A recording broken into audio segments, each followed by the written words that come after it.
everybody, welcome back to my kitchen. I'm Nadine Hughes of the Cook's Companion, and we're giving you another recipe of the week and a great seasonal recipe of the week. We're going to use some fresh local Ontario corn and also some basil or basil, depending upon where you're from. That's in my garden outside in the cottage in little pots. And we talked about great uses of herbs a couple of weeks ago, about how easy it is to grow and how you can use them in so many different ways of your cooking, particularly at seasonal time like this in summer.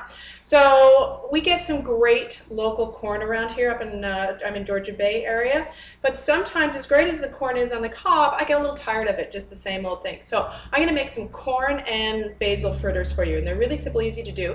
I'm gonna have some company tonight. I'm gonna grill some fish, and I'm gonna use these corn fritters as the side with a little bit of homemade relish. Okay, not homemade by me, but nonetheless homemade by Hewitt's Farm Market that I use a lot of. So let's get started. Really simple and easy to do. First thing I'm going to do is I'm going to have half a cup of all-purpose flour. Now you could use whole wheat flour if you wanted to as well, but I'm just using all-purpose flour here. We're going to do, where's my little teaspoon? We're going to do half a teaspoon of baking powder. Okay. We're going to use about a quarter teaspoon of salt and about a quarter teaspoon of pepper as well, which is, maybe about 12 turns on my pepper grinder. But I like it peppery, so I'll add a little more. Now, that's the dry ingredients. I'm going to whisk them together. What I'm going to do then is add the wet ingredients, and what that is half a cup of milk. You can use whole milk, 1%, 2%, whatever you've got, and 2 eggs as well. 2 large eggs. Break those yolks, and I'm going to stir it up with a wooden spoon. You could whisk this as well, but really we just want to sort of make a batter, if you will. And we're going to add some corn in a minute. I think I'm going to give it a little whisk just to get all the lumps out. Now, I could make this batter up ahead of time and let it sit in the fridge for a little bit, and then when I wanted to do the fritters, I could just bring it out of the fridge, maybe let it just cool or come to room temperature a little bit more, and then pop them in the pan. These fritters are also great to make ahead of time and then freeze, so they're wonderful to take advantage, again, of seasonal products that you could then use later on, perhaps in the fall or the winter time. Now, before I start adding the rest of the mixture, I'm just going to get the front pan going, and I'm going to heat up. When I'm frying, I like to use sort of these, can you see these little deep non-stick pans? One, so it doesn't splash back out at me. And I'm going to heat it up to about medium-high. Meanwhile, what I'm going to add to this, corn fritters, we've got to add some corn. So I want to use some fresh corn, and I want to use it right off the cob. We're not cooking it, we're actually cooking it in the pan. And I want about 2 cups, which is about 2 cobs of corn, or 2 ears of corn, if you will. And it's really simple and easy. You can see I'm just taking a sharp knife, and I'm running right down the cob. So about 2 cups I'm going to add to my mixture.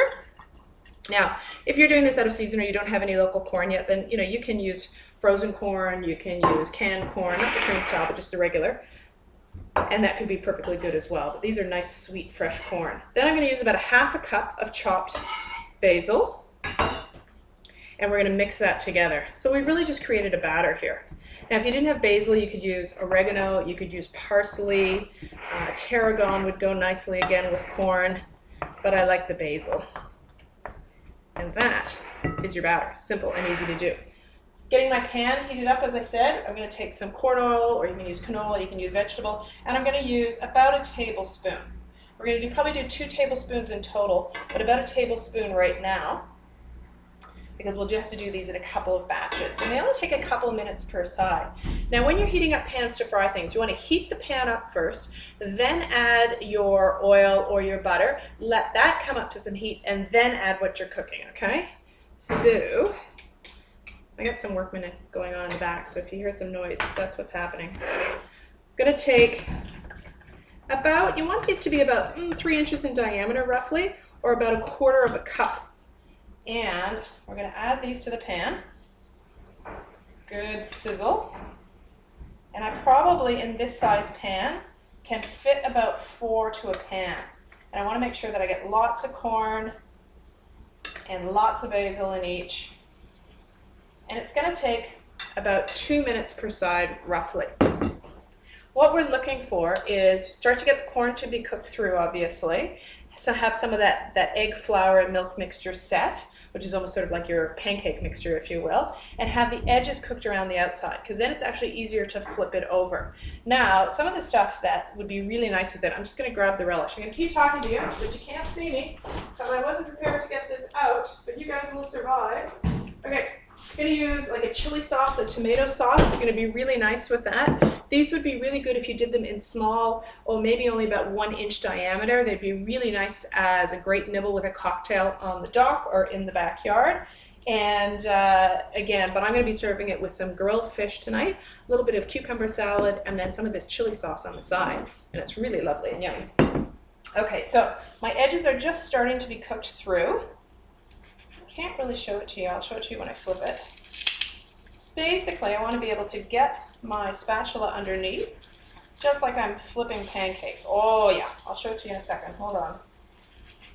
Hold on. Flipping the fourth. So again, only a couple of minutes it takes. Just looking for that corn to be cooked through. Now again, this is not cooked corn, but you could use the corn that's in the can that's already cooked. That's fine. You'd just be heating them through. But you really just want your batter to be set. I'll open this up. I'm going to show you how nice. The chili's going to be on top. Chili sauce. You can just really any sort of a relish that you want. I'm going to take a plate, and I want to be able to absorb some of the oil with the paper towel. Now again, I could cook these, cool them, put them in the freezer. What I would do is actually take a baking sheet pan, put them on, freeze them until they were solid, and then put them together perhaps in a Ziploc bag or a sealable container in. And that way it'll be easier to take them apart when you go to deep thaw them. Okay, you hear that popping? It's actually not the oil, it's actually the corn. So I know that they're getting ready to be cooked through. And this guy, oh yeah. Now you do have to watch a little bit of a snap, crackle, and pop. I'm going to take 2 of these out for you to show. Turn the other ones off. Oh, yummy. Now again, these are about 3-4 inches in diameter. I can take them all out. Yummy, look at that. So, fritters on top of, gosh, you can use them for anything. Great little snack, simple, easy to do. Make the batter up ahead of time. Do the whole thing, put them in the freezer and bring them out when you want. So corn fritters, gonna have them tonight with some fish and some chili sauce. You're gonna love them, simple, easy to do. I'll probably have all the ingredients already in your fridge. Just go out and get some local corn. All right, so enjoy, have a great